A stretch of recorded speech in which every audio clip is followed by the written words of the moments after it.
What's up, gang? Kawaii50 here with another fake Grand Order video, here to talk to you about the second most requested friend point servant from the recent poll I did, who lost by the slimmest of margins. It is Charlotte Corday, an individual who is clearly not dangerous in the least. I have no idea where that title, The Angel of Assassination, came up. But regardless, we're going to be going over all aspects of Charlotte Corday's kit, her stats, best craft essences, command codes, and allies. So if you yourself have fallen in love with this one-star assassin, you can find some of the best ways to make her work on your team. And if this video helps you out, hey, maybe consider giving me a like or a subscribe, because if not, I'm going to send Charlotte after you. Charlotte's deck consists of 2 quick, 2 arts, and 1 buster card, with a single target, 1-hit arts type Noble Phantasm. Her stats are low, as is expected of a 1-star servant, with max HP of 6,220 and a max attack of 5,488.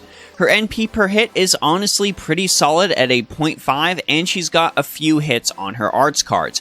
Her star absorption is pretty good at 100. This is pretty much your average Saber star weight, so you can expect all of your stars to go to Corday with relative ease. Charlotte's first skill is the Angel of Assassination rank A. This gives her a 1-turn increase to her instant death success rate, a 50 to 100% boost.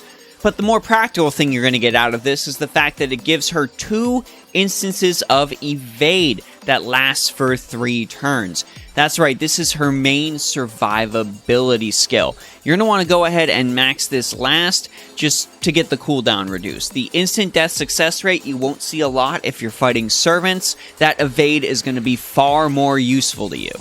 Charlotte's second skill is Iron Determination rank D. This gives her 1 turn where she gets to completely ignore invincibility, and this also increases her attack by 20 to 30%. It also gives her a debuff resist increase of 10 to 20% for 3 turns, but that's not nearly as important as the attack increase and the ignore invincibility. You're going to go ahead and max this second to give Charlotte a consistent way to boost her attack, because let me tell you, this next skill, it's nothing. It's not even close to being consistent. Charlotte's final skill is appropriately named Haphazard Planning rank D+, and this provides a random effect of which 3 are possible.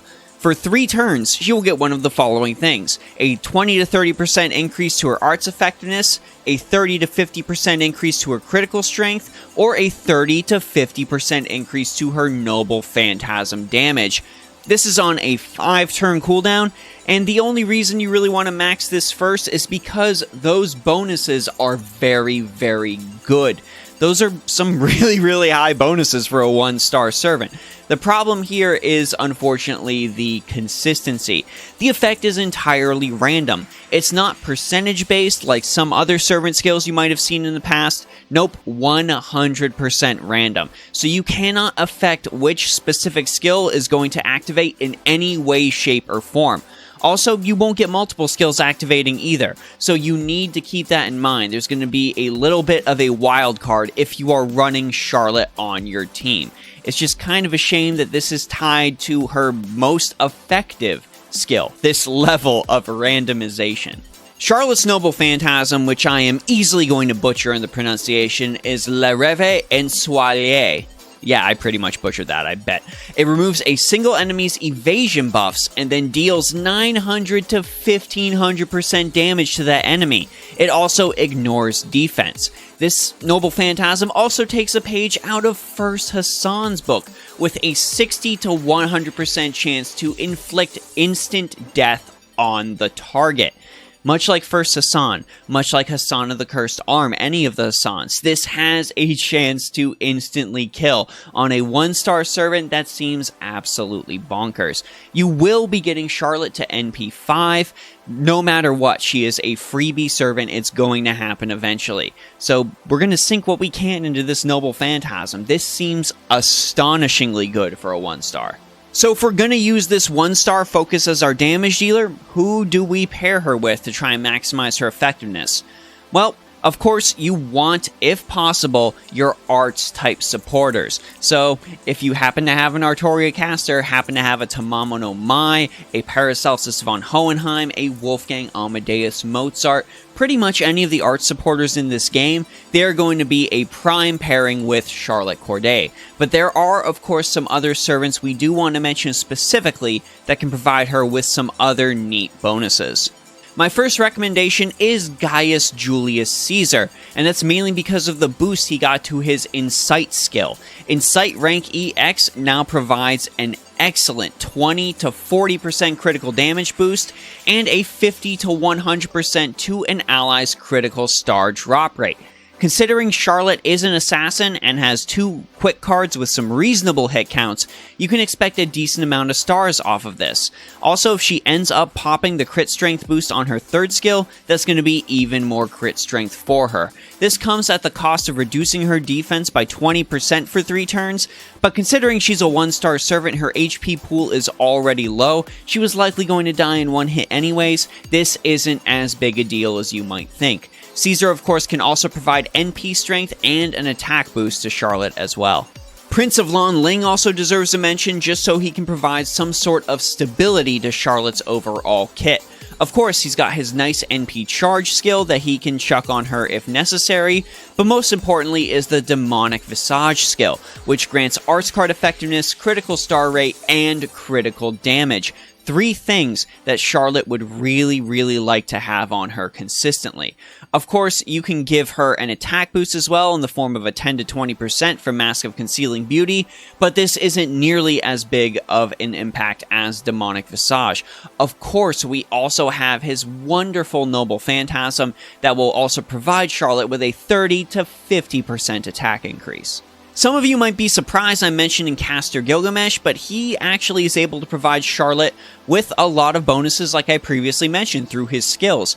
King's Return in particular grants a 50 to 100% increase to star drop rate, and he can also provide Charlotte with increased attack and increased arts card effectiveness, ensuring that she is able to overall just do more damage. And if her Noble Phantasm doesn't insta-kill, well, go ahead and chuck it in a chain after Malamu Dingir if you're worried about that. This will at least reduce the enemy's defense, allowing Charlotte to ignore any defensive buffs and then deal extra damage because the enemy already has reduced defense.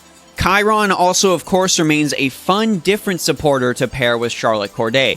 Eternal Dedication grants that critical damage. It also grants instant critical stars, so if you've got nice potential for an arts chain, go ahead and consider swapping Chiron in and using this.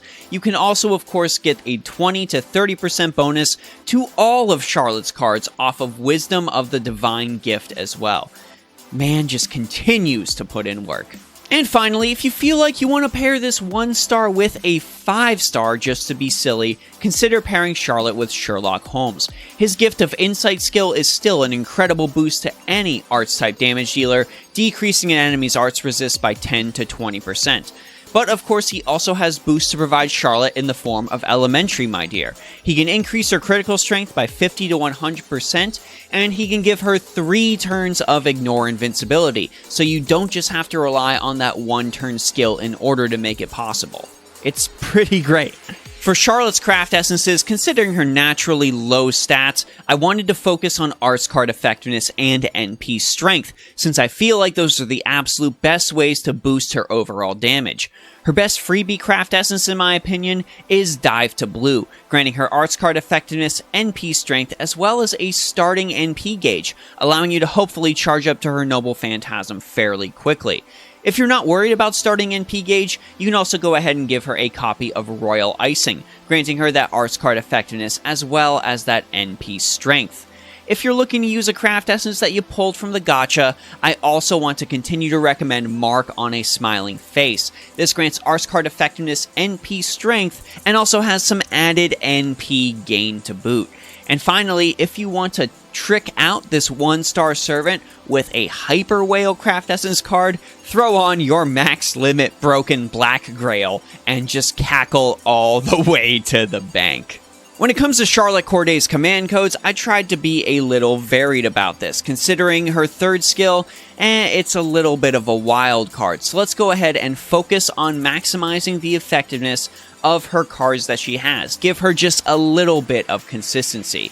Starting with Code Glitter, you can chuck this on her 2 quick cards to give her an increase to her critical star generation rate. You know, that thing assassins are really good at doing already.